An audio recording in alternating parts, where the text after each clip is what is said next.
Hello everyone, welcome back to my channel. అందరూ బాగున్నారా? ఈరోజు హెల్దీగా పాలక్ రైస్ చేసామండి. ప్రాసెస్ ఏంటో చూపిస్తాం రండి.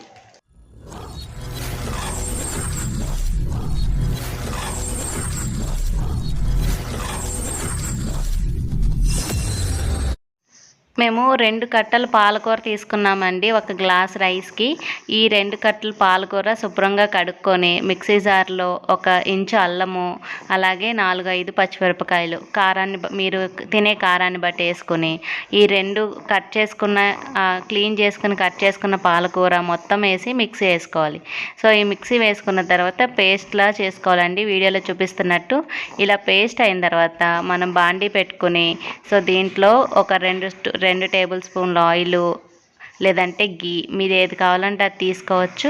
మేమైతే కొంచెం గీ కొంచెం ఆయిల్ తీసుకున్నామండి. ఈ 2 తీసుకొని బిర్యానీ మసాలా ఉంటాయి కదా, అవి యాడ్ చేసుకున్నాము. అంటే ఏం యాడ్ చేయలేదండి, చెక్క, లవంగాలు, యాలకులు, అలాగే బిర్యానీ ఆకు యాడ్ చేసాము. అలాగే కొన్ని ఆనియన్స్ ఒక 2 ఆనియన్స్, చిన్న సైజ్ ఆనియన్స్ 2 తీసుకొని వాటిని ఫ్రై చేసుకున్నాము. వాటితో పాటు క్యారెట్ కూడా యాడ్ చేశాను. క్యారెట్, గ్రీన్ పీస్ ఉంటాయి కదండి, గ్రీన్ బటానీ, అవి కూడా యాడ్ చేసుకున్నాం. ఇవన్నీ చాలా హెల్దీ అండి, మీరు కూడా ట్రై చేయండి. ఇలా చేసుకుంటే చాలా హెల్దీగా ఉంటారు కూడా, ఫిట్గా కూడా ఉంటారు. ఎందుకంటే పాలక్ ఫ్రైలు అలా తినరు. సో ఇలా రైస్లా చేసుకుంటే పిల్లలు కూడా ఇష్టంగా తింటారు. సో చూసారుగా, కాజు అలాగే కరివేపాకు యాడ్ చేసాము. లాస్ట్లో టమాటాలు కూడా యాడ్ చేశాను. ఇవి కొంతసేపు మగ్గించుకుందాం. సో ఇలా ఒక 5 నిమిషాలు మగ్గించుకుంటే టమాటాలు ఈజీగా మగ్గిపోతాయండి. ఇలా మగ్గిపోయిన తర్వాత మనం ఆల్రెడీ ముందుగా తయారు చేసుకున్న పేస్ట్ని దీంట్లో యాడ్ చేసుకుందాం. సో ఇలా యాడ్ చేసుకుని మొత్తం కూడా ఒకసారి కలుపుకొని, ఈ ఆకు పచ్చి వాసన పోయే వరకు దీన్ని మనం ఫ్రై చేసుకోవాలి. ఈ పేస్ట్ని కలుపుకుంటూ కూడా అడుగంటకుండా ఫ్రై చేసుకోవాలండి. చూసారు కదా, ఇలా కలర్ చేంజ్ అయ్యే వరకు మనం ఫ్రై చేసుకోవాలి. సో దీన్ని కూడా ఇంకొంచెం వాటర్ ఉన్నాయి, ఇంకొంచెం ఫ్రై చేసుకొని మనం తర్వాత ఎసరు పోసుకుందాం. సో ఇలా మీకు పేస్ట్ వద్దు అనుకుంటే కనుక చిన్న ముక్కలుగా కట్ చేసుకొని కూడా పాలకూర మనం యాడ్ చేసుకోవచ్చు. సో అలా ముక్కలు తగిలితే, చిన్న ఆకుల్లా తగిలితే పిల్లలు తీసేస్తారు కదండి, అందుకని మేము పేస్ట్ చేసాము. ఈ పేస్ట్ ఇలా ఫ్రై అయిన తర్వాత మనం నానబెట్టుకున్న బియ్యానికి ఎసరు పోసుకోవాలండి. మేము 1 గ్లాస్కి 2 గ్లాసులు నీళ్ళు పోసాము.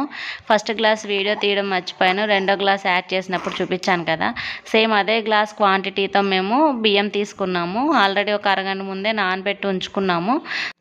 ఎసరు ఇలా మడుగుతున్నప్పుడు కొంచెం కొత్తిమీర వేసుకొని, తర్వాత మనం ఆల్రెడీ నానబెట్టుకుని ఉన్నాం కదా, ఆ బియ్యం కూడా యాడ్ చేసుకుని దీన్ని బాగా ఉడకనిద్దాం.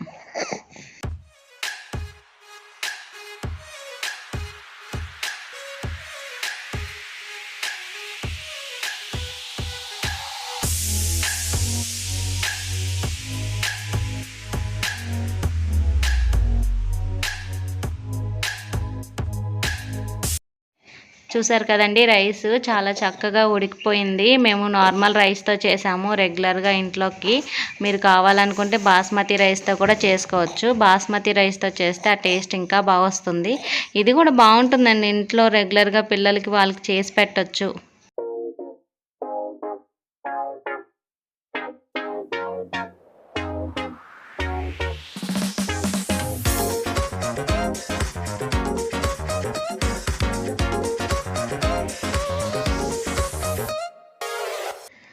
ఈ పాలక్ రైస్ అయితే సూపర్గా వచ్చిందండి. చాలా అంటే చాలా బాగుంది టేస్ట్. తిన్నప్పుడైతే చాలా బాగుంది.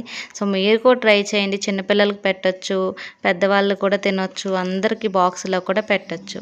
నా వీడియోస్ కనుక మీరు ఫస్ట్ టైం చూస్తే సబ్స్క్రైబ్ చేసుకోండి, లైక్ చేయండి. Thank you for watching.